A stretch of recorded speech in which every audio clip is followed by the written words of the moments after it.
Folks, I'm OneProperVariant and I'm incredibly excited that we are here today. This dev diary for CK3 is quite nice because it is one that covers the 1.8.0 feature highlight.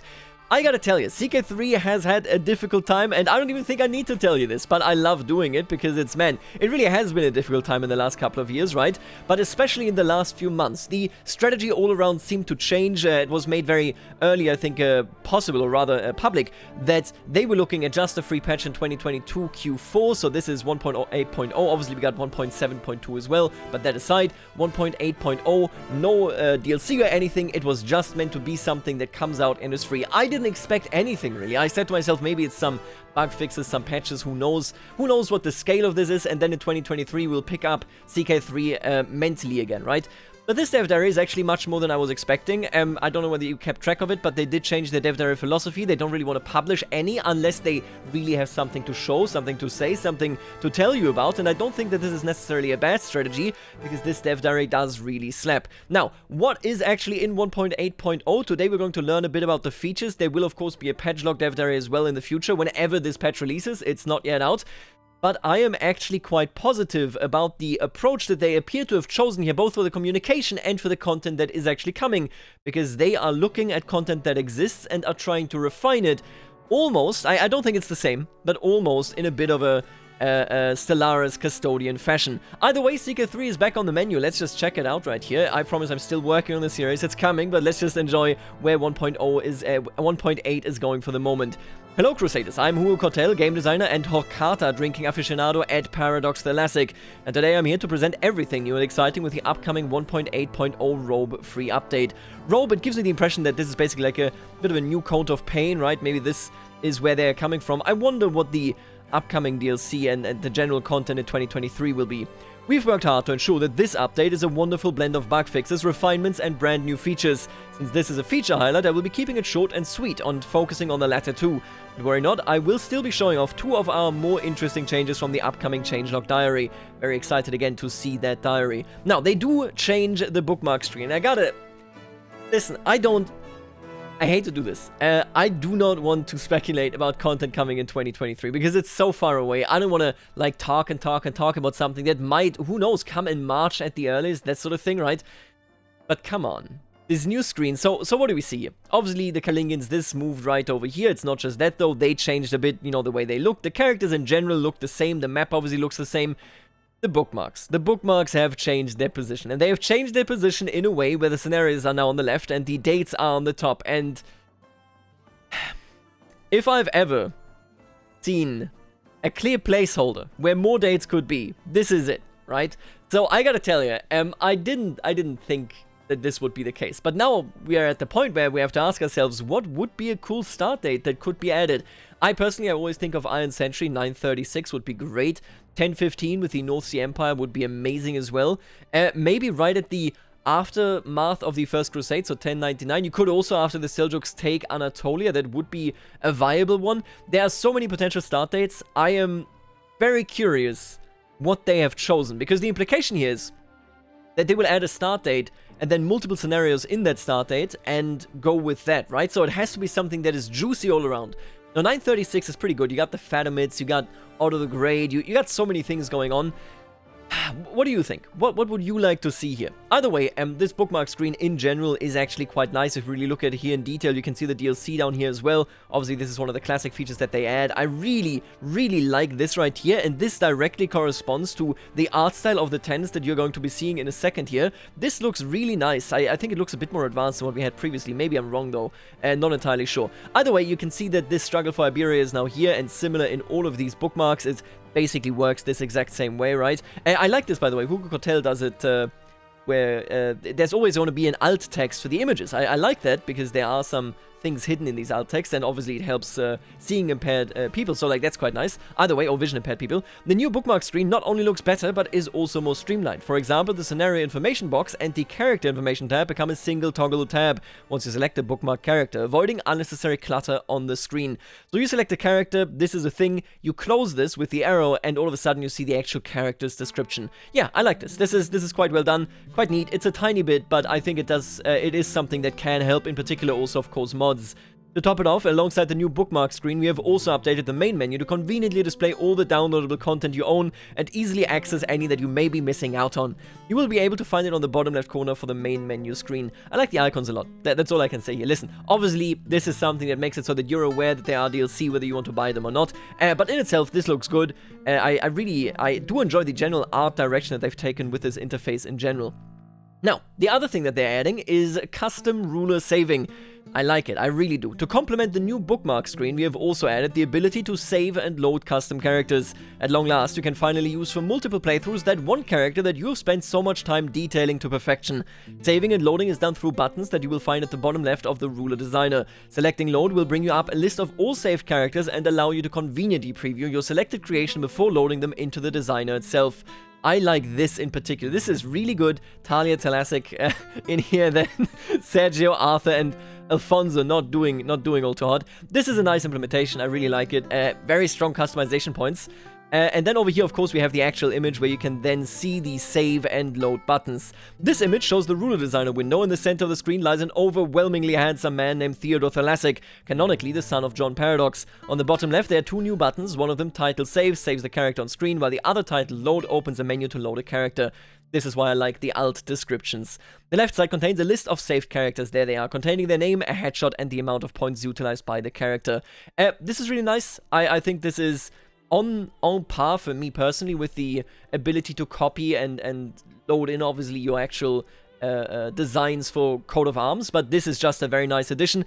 As you can see, this definitely goes a bit into the custodian direction where they say this content is in the game, let's make it better. And ultimately, I think it just does justice where CK3 needs to be, which is this really high quality product, and this directly supports this. Again, I completely underestimated, I think personally, where 1.8.0 would land in terms of depth and sort of density, right? Additionally, saved rulers are stored as individual files in this folder, meaning that you will be able to easily share your magnificent creations and abominations with the rest of the CK3 community. I look forward to seeing a mix of gorgeous and cursed creatures in the forums once this release comes to be. And then, we also have unique illustrations for every tenet. I need to ask here, but for me this feels like, this for example, and this right here, they feel like tenets currently in the game. This and this and this, they feel more real, more heavy. This is reincarnation, isn't it? Yeah, this is reincarnation, I assume cannibalism probably. No idea what this might be. But yeah, I really like this art style in particular. It's very, very cool. I'm pretty sure it's like the same artist team probably. But I really enjoy that they're actually adding these tenets, making them all indeed unique. This is something, and this 1.8.0 isn't doing what I really want from it in that respect. But I've talked time and time again about the fact that I think it's a missed opportunity that you introduce this massive court system, right? And then you do Iberia, and the Iberian players that also own Royal Court don't get any courts. I think that is a bit of a missed opportunity, and I really hope that much like we're getting the tenets basically being re-added here, eventually we might see courts added if you, for example, own Fate of Iberia, where it's just like, hey, in a free patch, by the way, Fate of Iberia, you get this court. That would be nice. I would really... I would personally be very thankful for that, but these tenets, of course, are really nice to look at as well. It's definitely a bit of charm there. Now, it's not just that they've done, though. Changelog highlights. We've worked very hard to fix as many bugs as possible for this release. I hope our commitment to making a high-quality product will be made apparent when you see the size of the final changelog in an upcoming changelog dev diary. As mentioned at the start of the post, I will be sharing 2 highlights. This sentence here is really important to me, and it shows, I think, that the team and the community in general are on the same wavelength. The words, the communication has been fully understood, and now here comes the deed, the introduction, the work on making this the high-quality product that CK3 deserves to be. I'm really, I like this a lot, and depending on how big the changelog is, it might be, like, actually my favorite patch, you know, even 1.7.2 aside, because this just shows a different attitude. Either way, Mozarabs can now use a strong hook to coerce the Pope into binding with Rome. If you have a strong hook on the Pope, you can now use it to skip the requirements for binding with Rome, though the Pope will not like that. Let me just scroll up now, okay. So this is just a thing where you can take a look at it. You can see right here, bind the faith to Rome. These are the effects. You can also see you coerce the Pope with a strong hook. They will dislike that. Obviously, they will. But this is the actual requirement section right here. And as you can see right over here, you have an available strong hook on Pope Benedictus IV. Now, they do note as well that if you are in a position where you have a hook, but you also fulfill this, then this takes precedent, meaning you will not just screw with your, head of faith for no reason whatsoever. Either way, this gives you a bit more freedom if you play the Mozarab, so I think this is definitely a good change. And then right here, this is one that I really like, because it really redesigns sort of the idea of everything going on with the Muslim faith, and I hope that they go deeper in this. Zandaka can now have their pledge of submission rejected by the Caliph. Pledging submission to a Caliph will send out an actual in-game letter, rather than instantly consulting the AI upon selecting the option. If you enjoy playing as a Caliph in multiplayer mode, look forward to deciding the fate of the Zandaka players for yourself. I like this even more, not for multiplayer, but for single player, because this is something that is more of a bespoke system than if it is just an, okay, yes, I accept this, you have pledged allegiance. I like the fact that they are going to this direction, and I hope that they will intensify this when it comes to the Muslim world. There are two interesting things here outside of the actual events. Obviously, you can see it right here. Heirs of the Prophet, Zandaka. As Zandaka, we care little for how the other Islamic sects trace with the line of the Prophet's succession, and they dislike us in return. My fellow devotees of the Dev Diary certainly don't expect me to declare our submission, I didn't even catch that the first time, to any existing caliph. Yet, perhaps by pledging allegiance to one of the great powers of Islam, a measure of security and tolerance can be brought to our faith. We can elect our own leaders or realign with Sunni orthodoxy as our only option, at which point you go to Dev-Diarism. Oh my god, I didn't catch that. I'm so slow about that. Alright. Caliph al-Mutaz. Hugo Cartel, everybody. Hugo Cartel, everybody. Caliph al-Mutaz here gets then a letter and then answers to this. You can also notice that holy papacy exists like this. I think it's just a meme. Other people were like, maybe it's going to be church content coming up in 2023. I would like it. I really would, like, especially related stuff maybe to the pilgrimage path, that sort of thing. But yeah, and then here's the letter: pledge of allegiance to the Caliph al-Mutaz. We, the devotees of the Dev Diary, wish to pledge loyalty to you as our head of faith. Will you please take us under your guidance? Of course, how could I say no? Or away with you, vile beggars. And you see some icons here as well. Image of the follow-up event that the Caliph receives. It comes in the form of a letter from the Zandaka player. There are options to accept or decline the pledge, but accepting comes with greater benefits. Both options come with a nice detail of having icons. A designer somewhere in Paradox Interactive probably spent too much time on that. Thank you, Hugo. And here you can see fake Rome. Sane. Not incorrect, the Holy Roman Empire is clearly the actual successor to Rome, but yeah, this is how this works. I want them to go deeper here, but fundamentally they clearly are revisiting this mechanic and are definitely just mixing it up so that it has at least a bit more depth. Alright, that is everything I've got to show for now. I hope that we've managed to excite you for what's coming in the immediate future for CK. Let us know your thoughts below. I really like this. I gotta tell you, I am very confident in CK3. I can very outright, like very openly say this. I'm very confident in CK3. I've seen a thread earlier, and it's how the hell does that make any sense? Somebody basically said, is CK3 dead? And it's like, that's ridiculous. Like, that's actually insane. Have you seen the numbers of this game? No, they're not dead. That is not where it goes. But the difficulties can't be denied. They shouldn't be denied. They have to be looked at. They have to be addressed. And with the confidence that I have, does, however, come this general sort of apathy, and I mentioned this earlier, of course, but this general apathy that I hold towards progress in the game until we see progress, because we have talked this to death. The horse is dead. We have beaten it to death right here, right? When it comes to the issues CK3's faced, and so on and so forth. We've seen so much communication, especially lately, from the team towards the community, from the team managers towards the community, and so on. What we need now are actions. And this Dev Diary is one that leaves me very positive about the actions rather than just the intention of the team, because we are basically seeing the refinement of a product here, so that in 2023 we can hopefully finally enter what I would personally call the first normal year for CK3 after release.